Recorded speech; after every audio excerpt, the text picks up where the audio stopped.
Assalamualaikum warahmatullahi wabarakatuh. Kita berjumpa kembali dan saya Abu Samin Narda. Tak lupa mendoakan kepada Allah Subhanahu Wa Taala semoga seluruh pemirsa selalu mendapatkan keberkahan hidup dari Allah Subhanahu Wa Taala.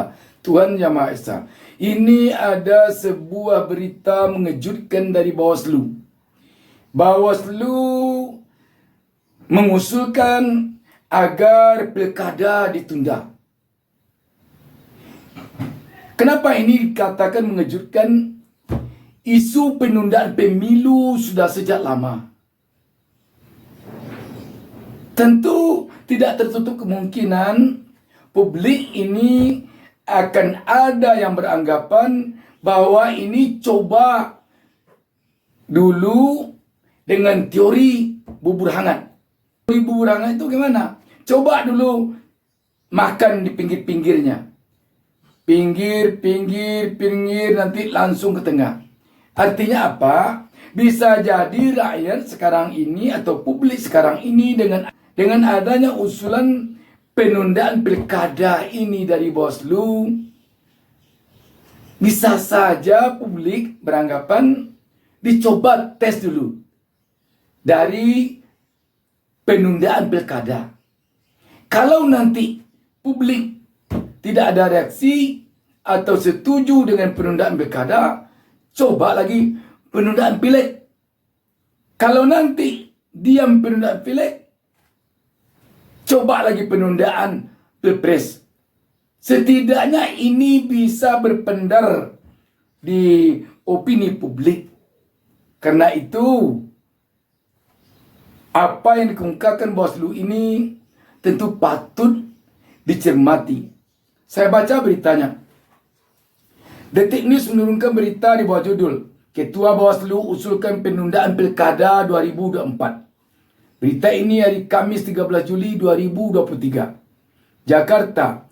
Badan Pengawas Pemilu Bawaslu mengusulkan untuk membahas opsi penundaan pilkada 2024 yang sudah dijadualkan digelar pada November 2024. Apa alasannya?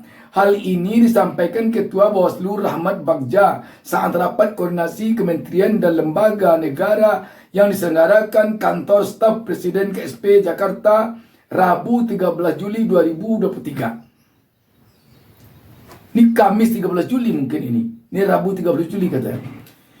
Bagja mengungkap sejumlah kekhawatirannya jika pilkada digelar November 2024. Kami khawatir sebenarnya pemilihan 2024 ini karena pemungutan suara pada November 2024 yang mana Oktober baru pelantikan presiden, baru tentu dengan menteri dan pejabat yang mungkin berganti, kata Bagja.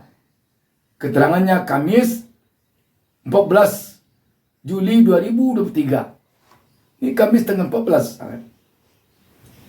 Karena itu kami mengusulkan sebaiknya membahas opsi penundaan pemilihan atau pilkada. Karena ini pertama kali serentak, sambungnya. Dia juga menyinggung sejumlah potensi gangguan jika pilkada 2024 digelar bersamaan. Salah satunya, kata Bagja, ialah masalah keamanan. Kalau sebelumnya, misalnya pilkada di Makassar, ada gangguan keamanan, maka bisa ada pengerahan dari Polres di sekitarnya atau polisi dari provinsi lain. Kalau pilkada 2024 tentu sulit karena setiap daerah siaga yang menggelar pemilihan serupa, ujar dia.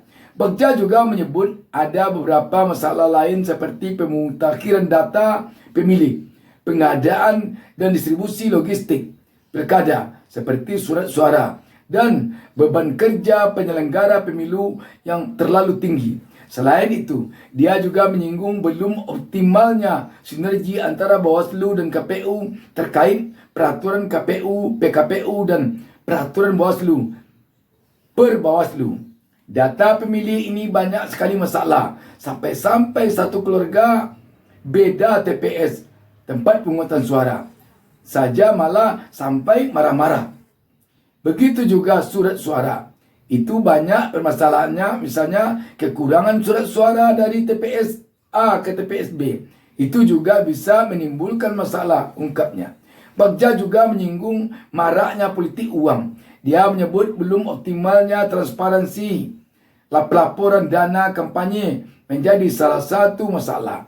Bagja kemudian bicara pengalaman pemilu sebelumnya.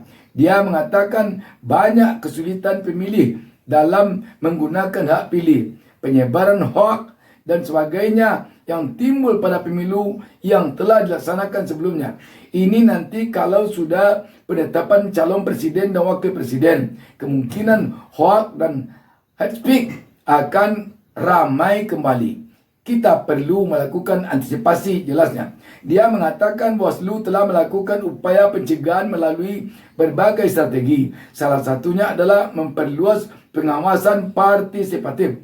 Kami melakukan identifikasi kerawanan seperti membuat indeks kerawanan pemilu IKP, melakukan program pendidikan politik dan memperluas pengawasan partisipatif, tuturnya. Jadi ini sahabat, tampaknya Bawaslu tidak hanya mengungkapkan satu alasan saja, karena terlalu dekat pelantikan presiden dengan pilkada, tetapi malah berkaitan dengan surat suara, berkaitan dengan data pemilih. Data pemilih dan surat suara ini bukan hanya persoalannya pada pilkada saja. Kalau itu bisa jadi persoalannya pada pilpres dan pileg. Jadi ini penuntasannya memang harus dari sekarang. Dan jadwal ini disusun dulunya tentu telah dengan pertimbangan yang matang. Karena itu, jika sekarang Bawaslu punya pemikiran untuk mengusulkan penundaan pilkada, kita yakin akan banyak menimbulkan persepsi di tengah-tengah publik.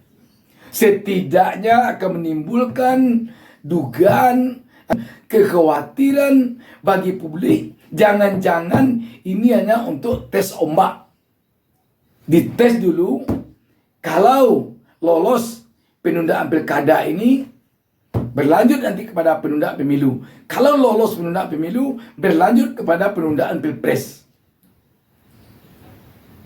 Karena itu, mungkin komitmen untuk melaksanakan Pesta Demokrasi 2024 sesuai jadwal tidak diubah-ubah lagi. Tidak diubah-ubah lagi. Alasan banyak saja nanti itu kalau begitu. Cobalah lihat alasan sekarang tuh. Keamanannya lah. Keamanan itu, pihak keamanan sudah dapat kita pastikan di dalam menyepakati Pesta Demokrasi 2024 ini sudah mempersiapkan segala sesuatunya terkait dengan berbagai kemungkinan yang akan terjadi. Sahabat BN, memang rakyat tampaknya masih perlu waspada, walaupun tidak boleh terlalu curiga terhadap kemungkinan-kemungkinan yang bisa saja terjadi. Demikian, wassalamualaikum warahmatullahi wabarakatuh. Jangan lupa subscribe. Jangan lupa subscribe. Jangan lupa